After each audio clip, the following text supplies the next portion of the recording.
ازيكم يا حبايبي؟ عاملين ايه؟ رب تكونوا بخير وفي احسن حال. تعالى اقولك ازاي ترطبي وتعطري وتفتحي جسمك كله في حاجه واحده بس هتعمليها. هتختصر لك كل الحاجات دي، هتفتحي وترطبي وتعطري كله في حاجه واحده هتعمليها كده، وبمكونات بسيطه جدا جدا جدا متوفره، وحاجات بسيطه هتجيبيها وهتقعد معاكي فتره كبيره. اول حاجه عندي زيت جونسون، اللي هو او اي زيت بيبي اويل كده بتاع اطفال او اي حاجه، يعني الحاجات دي بتبقى حلوه، ما بتعملش للجسم حساسيه ولا اي حاجه، وبتمشي مع اي نوع بشره. تاني حاجه عندي هنا حاجه اسمها مسك رمان. ده مسك رمان، بصوا انا جبته، انا بجيبه ساعات بيبقى لونه احمر غامق كده، بيبقى تقيل قوي قوي. ده تقيل بس مش قوي يعني.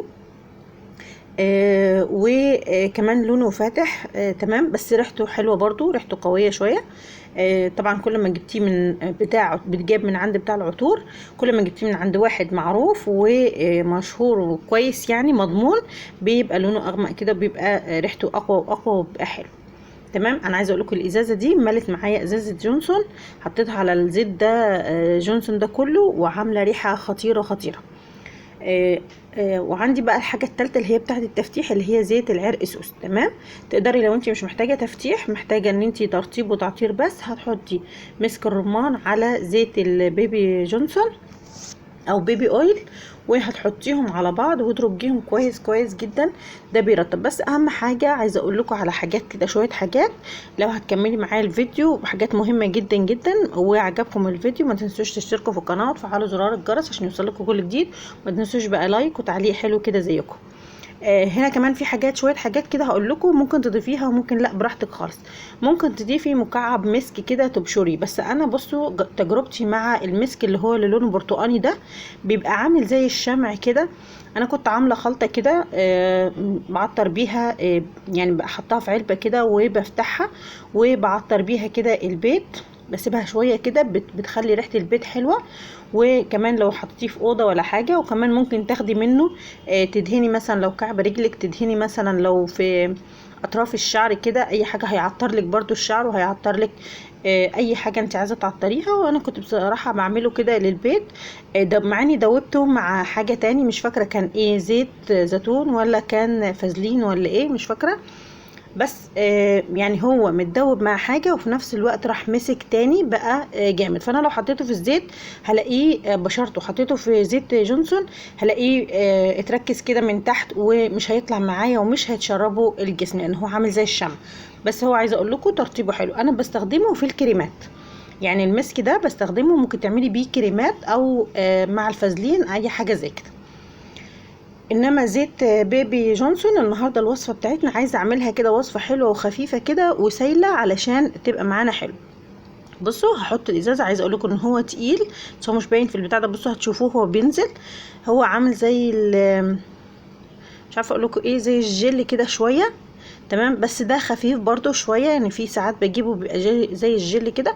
اللي بيحب ريحه الشاور، طبعا هو مش ريحته رمان رمان يعني، لا، ريحته زي كأنك واخده شاور كده، كأني عارفين ريحه الصابون الحلو كده اللي هو بالفواكه، ده نفس الريحه. فاللي بيحب الريحه دي هيحط الازازه دي على زيت بيبي جونسون. انا هنا بصوا كنت برجع الزيت تاني علشان اخد كل الكميه اللي في الازازه، لان كان فيها شويه من تحت، لان هو تقيل شويه زي ما قلت لكم. طيب كده رطبنا وعطرنا. طيب في حاجات برضه هقول لكم عليها، يعني إيه، انا بصراحه يعني كان في ناس كتير عملت الوصفه دي برضه، وتقدر تحطي فيها مكعب مسك، بس يفضل اللي هو الابيض. يعني انا اعرف ان الابيض ريحته حلوه، بس ما جربتوش برضو مع الزيت هيدوب ولا لا. تمام. بس تقريبا الابيض بيبقى خفيف شويه، بيدوب عن البرتقاني، فممكن تبشريه وتحطيه معاه. طيب ممكن انت كمان لو مش يعني مش بتحبي مثلا ريحه الشاور وعايزه ريحه معينه، مثلا زي مثلا مسك الطهاره، زي مثلا مسك ابيض، زي العود، اي حاجه الريحه اللي انت بتحبيها هتجيبيها كده مسك وهتحطيها، هتقولي بتاع العطور عايزه مسك كذا، الحاجه اللي انت عايزاها، وهتجيبيها وتروحي حطها. الازازه دي 3 جرام. تمام. اللي هي الازازه بتاعت المسك الرمان. طبعا هو بيتباع بالجرام على فكره، يعني انا لما رحت عند بتاع العطور كان بيبيعوا بالجرام، دي 3 جرام. فانت مش هتستهلكي كتير. والازازه دي عايزه اقول لكم بتقعد كتير جدا جدا، وليها طريقه استخدام علشان في حاجات كمان هنحطها تاني غير الثلاث حاجات دول اللي قدامكم. انا في حاجات تاني برضو هحطها، عشان كده بقول لكم تابعوا الفيديو للاخر، لان في حاجات هحطها بتساعد برضو، بس انا حبيت ان انا اوريكم الحاجات الاساسيه الاول علشان لو حد حابب يعرف ايه المكونات الاساسيه في الوصفه. طيب هي الوصفة بتبقى تعطير وترطيب بس، فبتبقى زيت جونسون وبتبقى مسك الرمان، طيب او اي مسك تاني. طيب انا محتاجه ان انا اعمل الوصفه تبقى حلوه، مش محتاجه ان انا ارطب واعطر وخلاص على كده.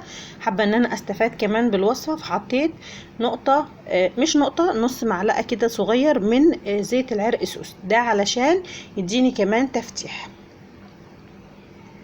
طيب الوصفة دي كمان في حاجة تاني هحطها بترطب حلوة قوي، بما اني هستخدم الوصفة دي بعد الشاور. انا عايزة اقول لكم انا ما بحبش وصفات الزيوت خالص، انا بحب اللي هي الكريمات والحاجات دي بتبقى حلوة وبتتشرب بسرعة، وبعملها بالجل الصبار وكده، وبتبقى حلوة جدا وبتتشرب، وكمان بتجيب نتيجة لان بحط فيها شوية زيوت كده حلوين جدا. ووصفات الزيت دي انا مش بحبها قوي غير لبعد الشاور، فالوصفه دي انا عاملاها علشان بعد الشاور. ليه؟ لان الزيوت دي لازم تستخدميها، لازم يكون جسمك مندي علشان ما تزيتش ما تبقاش كده مدهننه، لان في ناس ما بتحبش الملمس الدهني منهم، انا برضو ما بحبش الملمس الدهني، بحب الجسم كده يتشرب الحاجه على طول. فالوصفه دي بستخدمها بعد الشاور على طول. بس ليه؟ لان جسمك بيبقى مندي وكده، فيه هو وكده فيه شويه ميه كده صغيرين، بتستخدمي الوصفه دي فجسمك على طول بتشربها، بتشرب زيت الجونسون وبتشرب كل المكونات اللي فيه، وبيبقى حلو كده والريحه بتبقى حلوه وثابته. وطبعا بعد ما تاخدي الشاور بتدهني بقى منها، بتثبت معاكي على طول، بتقعد يعني. عايزه اقول لكم ان انا رايحه جايه رايحه جايه، افتكرت ان في حد، يعني ساعات بفتكر ان في حد بيفتح البرفانات بتاعتي، واقول لهم مين بيفتح البرفانات بتاعتي، يقولوا لي دي مش ريحه برفانات، دي الريحه بتاعتك انت مش شامه نفسك. فالريحه بتبقى حلوه بجد وبتثبت، وكانك كل شويه كانك واخده شاور، يعني طول ما انت حاطه الزيت ده بتبقي كانك حاطه شاور، واخده شاور، وبتفضل معاكي يعني لاخر اليوم ولتاني يوم لحد ما الجسم يشربها نهائي نهائي. طيب في حاجه تاني كمان انا بحب استخدمها بعد الشاور وهو الجسم مندي، اللي هو الجليسرين. الجليسرين يا جماعه احنا يعني اغلبنا بيستخدمه غلط. انا كنت هنزل لكم طريقه استخدام الجليسرين اصلا لوحده، لان في ناس كتير بتستخدمه غلط. الجليسرين عشان تستخدميه ما ينفعش تستخدميه هو وساده كده، ما ينفعش تستخدميه لوحده، لازم يتخفف بميه، تخففيه بقى بميه مقطره او بميه يعني من الفلتر، اي ميه كده معقمه عندك تخففيه، بيبقى تقريبا 20 ل10، يعني مثلا لو مثلا نص مثلا كوبايه جليسرين هياخد مثلا معاكي كوبايه ميه، لان بيبقى الكميه بتاعته اقل من الميه. انا هنا حطيت معلقه، نص معلقه تقريبا، او لا نص معلقه صغير. عايزه اقول لكم ان الازازه دي لما تقل شويه هزودها جليسرين، وهزودها برضو مسك، وهزودها تاني بس لما تقل شويه، لان انا حبيت ان انا استخدمها كلها، لان انا اساسا مش عندي مكان تاني افضي فيه الزيت، فانا هستخدمها دلوقتي. عايز اقول لكم هي اصلا بتعمل نتيجه حلوه جدا، عاملاها بقالي 3 ايام، نتيجتها حلوه جدا وريحتها فظيعه، بس انا حابه ان الريحه تبقى اقوى. طبعا هي ريحتها اصلا قويه، زي ما انا قلت لكم انا رايحه جايبه بفتكر ان في حد فتح ازاز برفان. بس انا عايزه لما احطها استغنى بقى عن اي برفيوم او اي مزيل او اي حاجه، فهستخدمها هي بس. فممكن ازود عليها، بس انا لما اجيب بقى من حد تاني، من عطار من بتاع عطور تاني، النوع اللي انا بجيبه اللي هو بيبقى لونه اغمق ده بيبقى تقيل شويه، بيبقى حلو.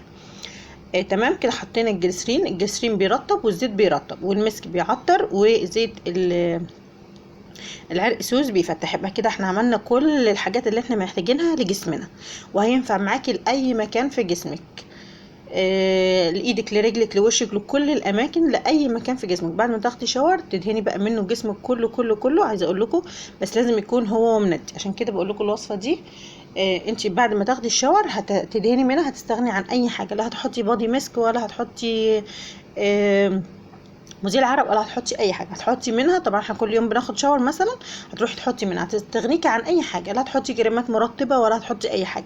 الدنيا صيف والواحد مفرهط ومش مش بيلحق اساسا ان هو يهتم بنفسه، يا دوب بيخلص شغل البيت ومبيلحقش اساسا ان هو في وقت يهتم بنفسه. فانا عملت لكم وصفه تهتمي بنفسك، ترطبي وتعطري ويعني وتفتحي وكل حاجه في ازازه واحده، بدل ما تحطي كريم تفتيح وتحطي كريم تعطير وتحطي مش عارف ايه وتحطي مش عارف ايه. عايزه اقول لكم ملمسه حلو جدا، وهو مش باين طبعا في الكاميرا عشان انا الاضاءه عندي مش قوي، بس عايزه اقول لكم حلو جدا وعجبني. انا عاملاه بقالي 3 ايام. انا رايحه جايه كل يوم بالليل احط منه، اخد الشاور من هنا واحط منه. عايزه اقول كمان الصبح لما بصحى مثلا بعد ما بخلص المواعين واخلص شغل البيت بروح حاطه منه، بغسل ايدي، ابل ايدي كده شويه واروح حاطه منه، بيبقى خطير بجد. شكله وملمسه حلو جدا جدا، وكمان النتيجه بتاعته بيفتح بفضل عرق السوس. جربوا يا جماعه اي وصفه حطوا فيها زيت عرق سوس هتفتحوا على طول بطريقه حلوه وامنه. عايزه اقول لك لو وصلتوا لحد هنا في اخر الفيديو اول مره تشوفوا القناه بتاعتي، اتمنى يا رب تشتركوا في القناه وتفعلوا زرار الجرس عشان يوصلكوا كل فيديوهاتي الجديده، ولايك وشير، واشوفكم فيديو جديد. وعايزه اقول لكم فعلا الوصفه دي حلوه جدا، الحق اعمليها قبل العيد علشان تغنيكي عن اي حاجه. طبعا احنا كلنا زي ما قلت لكم عايزين كل حاجه في حاجه واحده بس، فالازازه دي فيها 3 حاجات ويمكن اكتر كمان. حلوين جدا. ممكن تحطي كمان زيت لوز بيرطب حلو قوي لو انتي حابه. ممكن تحطي اي مسك زي ما قلت لك اللي انتي بتحبيه اللي انتي بتفضلي. يبقى كده قلنا الحاجات الاساسيه، وشوفي انتي محتاجه ايه وحطيه معاكي. المهم ان انتي ما تسيبيش نفسك، المهم ان انتي توفري على نفسك. انا عملت كله في ازازه واحده علشان اوفر من عليا واريح نفسي. فدي ازازه فيها كل الخلاصه، تفتيح وتعطير وترطيب. واتمنى يا رب ان الفيديو يعجبكم، واستنوني في فيديو جديد. اشوفكم في فيديو جديد، مع السلامه.